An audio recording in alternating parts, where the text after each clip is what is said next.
Hello everyone, hope you're doing well. Of course, this week is exam one, and exam one is going to be due, all right, I'm looking at the calendar here, it's going to be due February 4th by end of day, February the 4th.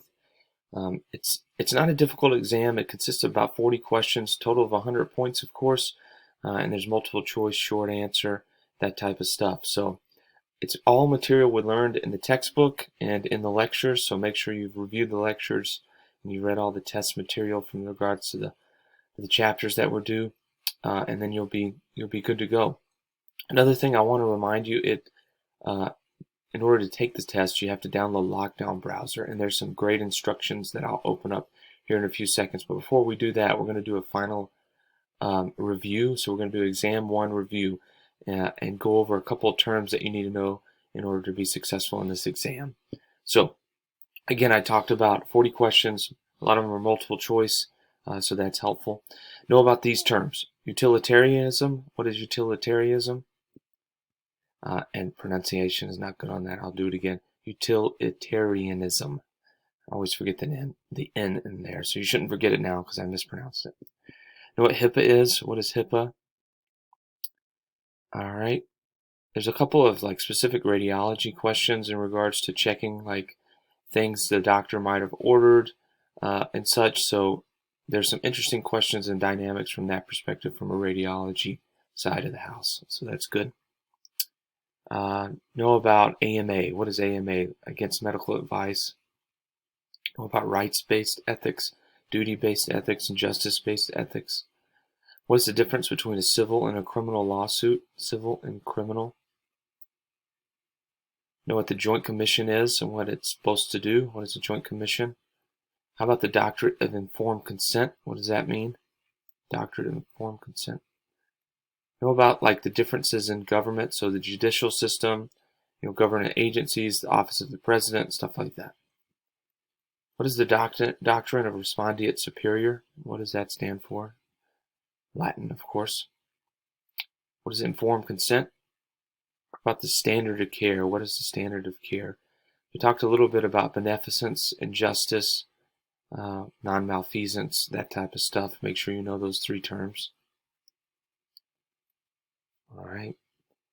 What about different types of law? Constitutional law, tort law, contract law, administrative law. Know the differences. All right, let's see what else you guys need to know.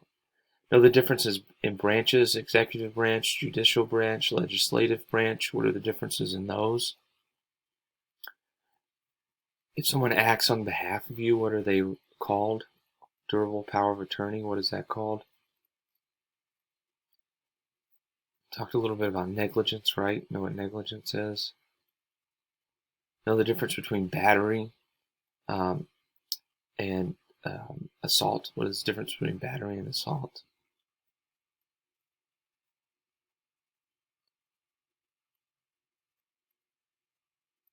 Talked a little bit too about non-malfeasance. I mentioned that earlier.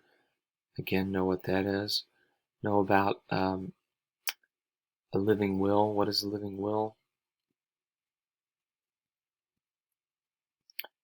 Know about the different types of consent, right? We talked about informed consent, implied consent.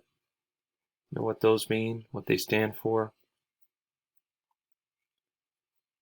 And that is pretty much it. It's all multiple choice and two short answers. So the short answers are going to be interesting because I want to really see how much effort you're going to put into really talking through and writing enough in order to get a good grade.